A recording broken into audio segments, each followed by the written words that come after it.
Welcome to YouTube SEO master class. आज की class में हम लोग बात करेंगे वेबसाइट की एसईओ और यूट्यूब की एसईओ के अंदर क्या फ़र्क है, किसके ऊपर ज़्यादा मेहनत करनी पड़ती है, कौन सा काम आसानी से आप कर सकते हैं। यूट्यूब की एसईओ बहुत बहुत आसान है, इसके लिए बहुत ही लिमिटेड टूल्स हैं जो आगे चल के मैं आपको एक्सप्लेन करूँगा। जबकि वेबसाइट के ऊपर कंपटीशन भी बहुत ज़्यादा होता है। इसके ऊपर टारगेट कीवर्ड्स को आपने गूगल सर्च इंजन के अंदर लेके आना होता है कि यूज़र जाके सर्च करे और आपकी वेबसाइट टॉप पे आए।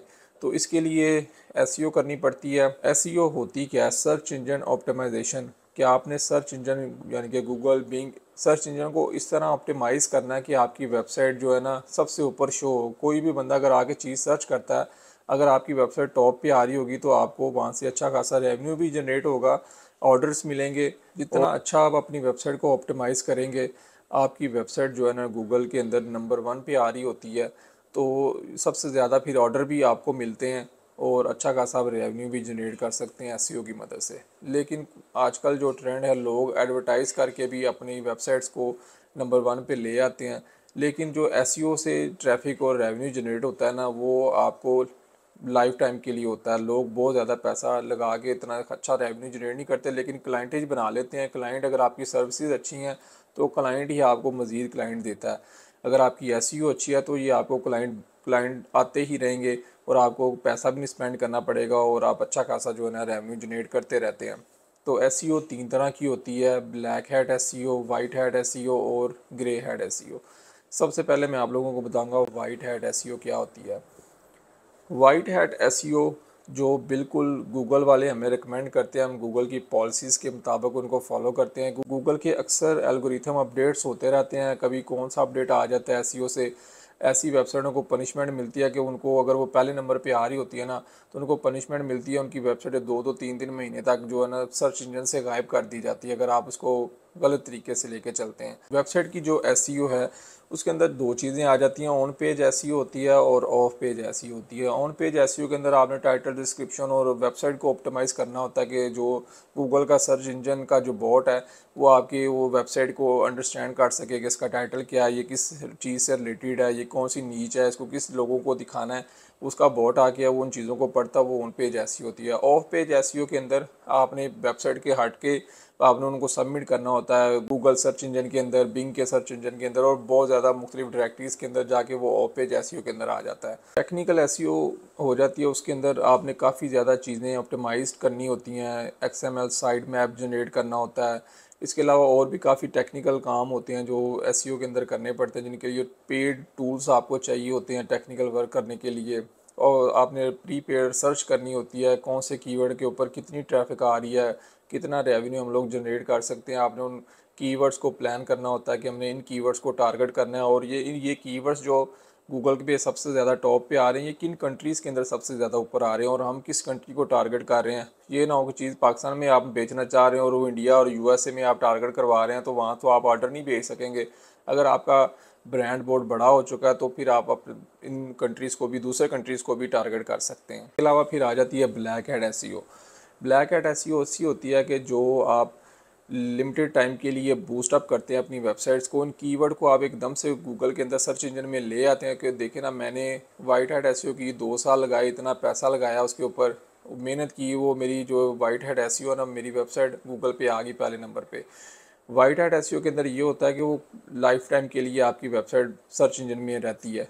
ब्लैक हैट एसईओ के अंदर होता है कि वो लिमिटेड टाइम के लिए आप उसको ऐसा बूस्ट अप करते हैं कि वो लिमिटेड टाइम के लिए आती है। उसके बाद अगर वो महीना रहे, 2 महीने रहे, 3 महीने रहे, जैसे गूगल का एल्गोरिथम अपडेट होता है तो वो उसको फिर प्लेंटी चार्ज होती है, वो वेबसाइट बिल्कुल ख़त्म हो जाती है। फिर ऐसे लोग एक नई वेबसाइट बना के फिर उसको ब्लैक हैट एसईओ करते हैं और फिर वो आहिस्ता आहिस्ता उसको इस तरह करके रेवेन्यू जनरेट करते हैं, एकदम जो है ना उसको करते हैं। ब्लैक हैट एसईओ के अंदर आ जाता है कि आप उसको मुख्तलिफ सोशल मीडिया अकाउंट्स के अंदर, ट्विटर, फेसबुक, हर जगह उसको शेयरिंग दे रहे होते हैं।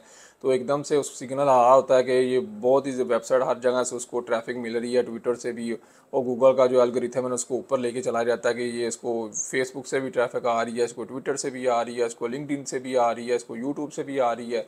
जब आप शेयर करते हैं तो उस प्लेटफॉर्म का बोर्ड्स आके अपनी आपकी वेबसाइट को जब गूगल सर्च इंजन के अंदर पिंग करता है तो वो फिर आपकी जो है ना वेबसाइट ऊपर आनी शुरू हो जाती है। इसके अलावा लोग जो ब्लैक हैट के अंदर फेक ट्रैफिक सॉफ्टवेयर की मदद से देते हैं, कि बहुत ज़्यादा ट्रैफिक आ रही है, जो सीपीएम होता है कि कॉस्ट पर इम्प्रेशन के आपके इतने ज़्यादा वेबसाइट विज़िट की गई है, 1000 के ऊपर भी यूट्यूब एडसेंस के जो आपके लगे होते हैं एड्स, वो फिर उस हिसाब से आपको रेवेन्यू जनरेट होता है। लोग फेक ट्रैफिक भी देते हैं लेकिन वो बाद में पकड़ी जाती है, सीपीए वर्क करते हैं और भी बहुत ज़्यादा दो नंबरियाँ चलती हैं ब्लैक हैट के अंदर। इस तरह यूट्यूब के ऊपर भी आपने बहुत ज़्यादा देखा होगा, आपको व्यूज़ दे रहे होते हैं, ये व्यूज़ ले लें, 1 रुपये में इतने व्यूज़, 10 रुपये में इतने व्यूज़। उन व्यूज़ का फ़ायदा ये होता है कि सिर्फ एल्गोरिथम को ये लगता है कि वीडियोस को लोग बहुत ज़्यादा क्लिक करके आपके जो है ना आपकी वीडियो कंटेंट देखने आ रहे हैं। सीटीआर हाई होता जाता है व्यूज़ आने की वजह से, तो वो फिर जो वीडियो है ना आपका सर्च इंजन में भी आ जाता है और आहिस्ता आहिस्ता वो ब्राउज़ फीचर में और हर जगह पे शो होना शुरू हो जाता है। बाकी अगर डिपेंड करता है आपका थंबनेल कितना अच्छा है, आपका कंटेंट कितना अच्छा है, यूज़र उसको देखते हैं, अगर वो उनको पसंद आता है वो सब्सक्राइब भी करते हैं, तो वहाँ से आपका भी चैनल ग्रो कर जाता है। ये भी लक के ऊपर डिपेंड करता है, किसी किसी की लक चल जाती है, किसी किसी की ऐसी लक चलती है कि वो चैनल डेड हो जाता है, स्पैम में चला जाता है अगर आप उसको फेक व्यूज़ देते हैं। तो फिर आप उसको जहाँ पे 2 महीने लगने थे ना, अब आपको वहाँ पे 6 महीने लगा के उसके ऊपर वर्क करना पड़ता है, इतनी ज़्यादा मेहनत करनी पड़ती है, डबल अपने चैनल को स्पैम से निकालते निकालते डेड चैनल को दोबारा से ग्रो करने के लिए फिर बहुत ज़्यादा मेहनत करनी पड़ती है। जब आप फेक व्यूज़ लेते हैं उसको ब्लैक हैट एसईओ कहते हैं। ग्रे हैट एसईओ मैं बोलता हूँ पेड ट्रैफिक को, जो यूज़र पैसे दे के अपनी वेबसाइट को टॉप पे ले आते हैं, क्लाइंटेज बन जाती है, प्रोफेशनल क्लाइंट ले लेते हैं, उन्हीं से वो उनका रेवेन्यू जनरेट होता रहता है, उनको मज़ीद क्लाइंटेज की ज़रूरत ही नहीं पड़ती। वो जो प्रोफेशनल बंदे होते हैं ना, उन्हीं को जैसे बड़ी बड़ी कंपनीज़ हैं, वो इतना उनका लोड भी नहीं होता है। एक वेबसाइट बनी हुई है फॉर एग्जाम्पल मास्टर पेंट वाले हैं, तो उनका मास्टर पेंट कौन सा इतनी ज़्यादा ट्रैफिक वहाँ पे आ रही है कि लोग रोज़ रोज़ उसको विज़िट कर रहे हैं। ऐसे लोग पैसा भी अच्छा देते हैं और जो इनको सर्विसेज प्रोवाइड करने वालों को इतनी ज़्यादा टेंशन भी नहीं होती, क्योंकि इनके ऊपर लोड नहीं होता। जो लोग ब्लॉगिंग करते हैं, वेबसाइट चलाते हैं, रोज़ अपडेट करते हैं, उनके ऊपर ट्रैफिक आती है। जब वो ट्रैफिक बहुत ज़्यादा आती है तो सर्वर डाउन होते हैं, जो होस्टिंग प्रोवाइडर कंपनीज़ होती हैं ना, फिर उनको बड़े मसले मसाइल होते हैं। तो कुछ लोग जो है ना, सिर्फ उनका जो ऑडियंस को टारगेट जो करते हैं ना, उनके प्रोफेशनल्स को टारगेट करते हैं कि हमने सिर्फ ऐसे प्रोफेशनल कंपनीज ब्रांड को अपनी सर्विसेज देनी है। वो उनसे पैसा भी डबल ले लेते हैं और उनका इतना ज़्यादा मसला मसाइल भी नहीं होता, क्लाइंट भी खुश और होस्टिंग सर्विस प्रोवाइडर भी खुश हो जाते हैं इस चीज़ से। तो लोग फिर जो पेड सर्विस इसलिए लेते हैं कि वो एक अच्छी ब्रांडेड जो है ना ऑडियंस को टारगेट करने के लिए।